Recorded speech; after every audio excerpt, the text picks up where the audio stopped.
Hello viewers, welcome to my channel.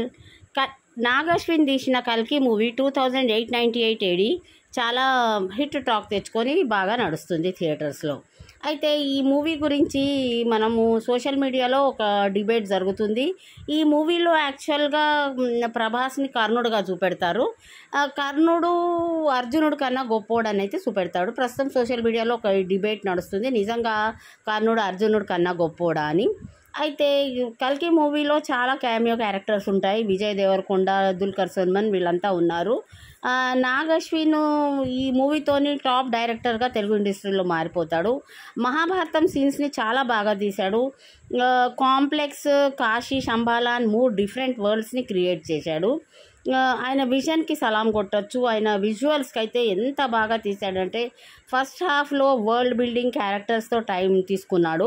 Interval చాలా బాగుంది, story ఊపు అందుకుంటుంది. సెకండ్ హాఫ్లో స్టోరీ కల్కి ఎంటర్ అవుతాడు. ఆ విజువల్స్, ఆ గ్రాండ్యూర్ సీన్స్ చాలా బాగుంటాయి. క్లైమాక్స్లో సీన్స్ చాలా వండర్ఫుల్గా ఉంటాయి. మహాభారత సీన్స్ని చాలా క్లెవర్గా తీసుకున్నాడు. ఫ్యూచర్తో లింక్ చేశాడనమాట. ప్రభాస్ భైరవగా 22nd మినిట్లో ఎంటర్ ఇస్తాడు. ప్రభాస్ ఎంట్రీ, బెస్ట్ ఎంట్రీ ఇదే ఉంటుంది. సెకండ్ హాఫ్లో 80% దాకా యాక్షన్ సీన్స్ ఉంటాయి. క్లైమాక్స్లో అయితే సర్ప్రైజ్ సాంగ్ కూడా ఉంటుంది. అయితే ఈ డే 1 కలెక్షన్ ఎంత అంటే 91.3 crores వచ్చాయి. తెలుగు స్టేట్స్లో 65.83 crores, ఆంధ్రప్రదేశ్లో 67 crores, తెలంగాణలో 32 crores వచ్చాయి. ఏపీలో 67 crores, టోటల్గా 32 crores వచ్చాయి. వీకెండ్ వరకు ఇది ఇంకా 100 crores వరకు కలెక్ట్ చేసే అవకాశం ఉంది. అయితే కమల్ హాసన్ ఇండియన్ 2 ఒక 2 weeks తర్వాత రాబోతుంది. కాబట్టి అప్పటి వరకు కల్కి ఈ సాటర్డే సండే మొత్తం దాని కలెక్షన్ కంప్లీట్ అయిపోతుంది. ఆ ఇండియన్ 2కి కొన్ని ఇచ్చినా కూడా కల్కి అయితే కలెక్షన్ సున్నామే ఉండబోతుంది. ఈజీగా 100 crores సండే వరకు క్రాస్ చేసేస్తుంది. హిందీలో కూడా బ్లాక్ బస్టర్ టాక్ తెచ్చుకుంది. తమిళ్లో 4.5 crores కలెక్ట్ చేసింది. అయితే రాజమౌళి గారు అయితే కల్కి నాగ్ అశ్విన్ని అయితే మెచ్చుకున్నాడు, చాలా బాగా తీశాడని అయితే.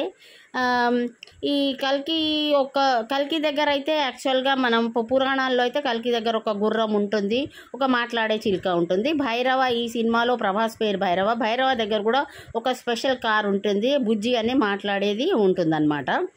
అయితే అమితాబ్ బచ్చన్కి అశ్వత్థామ క్యారెక్టర్ ఇచ్చారు. 3 hours పట్టింది ఆయన క్యారెక్టర్కి మేకప్ చేయడానికి. క్లాత్స్ కూడా చాలా బరువు ఉండేవి. ఆయన మేకప్ తీయడానికి 2.5 hours పట్టాయి. అయితే at the age of 81 years ఆయన ఇంత మంచి సినిమా తీయడానికి అయితే చాలా ఆయనను మెచ్చుకోవచ్చు. ఆయన వర్క్ డెడికేషన్కి హ్యాట్స్ ఆఫ్ చెప్పచ్చు. అయితే నాగ్ అశ్విన్ వాళ్ళ పేరెంట్స్ ఇద్దరు డాక్టర్స్, కానీ తను అయితే ఫస్ట్ కొన్ని మూవీస్లో అసిస్టెంట్ డైరెక్టర్గా డైరెక్టర్స్ కింద పనిచేశాడు. తను ప్రతి ఒక్కటి నేర్చుకొని తనైతే ఎవడే సుబ్రహ్మణ్యం ఫస్ట్ మూవీతో హిట్ కొట్టాడు. తర్వాత మనకి మహానటి హిట్ అయింది. అయితే క్లైమాక్స్లో మల్టిపుల్ కాంప్లెక్స్ అన్ఎక్స్పెక్టెడ్ ఎండింగ్ ఉంటుందన్నమాట. ప్రభాస్ని కర్ణుడుగా అయితే చూపెడతారు. ఆయన అర్జునుడి కన్నా గ్రేట్ అని చూపెడతారు. అయితే సినిమాలో ప్రభాస్ దీపికా పడుకొని సేవ్ చేస్తాడు, కానీ లాస్ట్లో ఆయన దగ్గర ఉన్న కరక్కం అస్త్రం అయితే కాంప్లెక్స్ వాళ్ళకి ఇచ్చేస్తాడు. ఆ 3 నగరాలు ఉంటాయి కదా, కాంప్లెక్స్, కాశీ, శంబాలా హిందువులకు సంబంధించిన నగరం అన్నమాట. ఇక కాంప్లెక్స్ ఏమో విలన్ మన కమల్ హాసన్ వారి నగరం అన్నమాట. అయితే విజయ్ దేవరకొండ కూడా ఇందులో ఒక అర్జునుడికి పాత్రగా ఇస్తారు. సినిమా అయితే చాలా మంచి టాక్ తెచ్చుకున్నది. సెకండ్ హాఫ్ అయితే చాలా ఇంట్రెస్టింగ్గా ఉండి, క్లైమాక్స్ సీన్ అయితే గూస్ బంప్సే సూపర్గా ఉన్నది. అయితే అన్ఎక్స్పెక్టెడ్గా సినిమాని ఎండ్ చేశారు. దీనికి తప్పకుండా సెకండ్ పార్ట్ ఉంటుంది. ఆ సెకండ్ పార్ట్లో మన విలన్ పిల్లల్ని, కొడుకు, కూతురు వీళ్ళందరినీ తెచ్చే అవకాశం అయితే ఉంటుంది. కమల్ హాసన్ యాక్షన్ అయితే సూపర్గా ఉన్నది.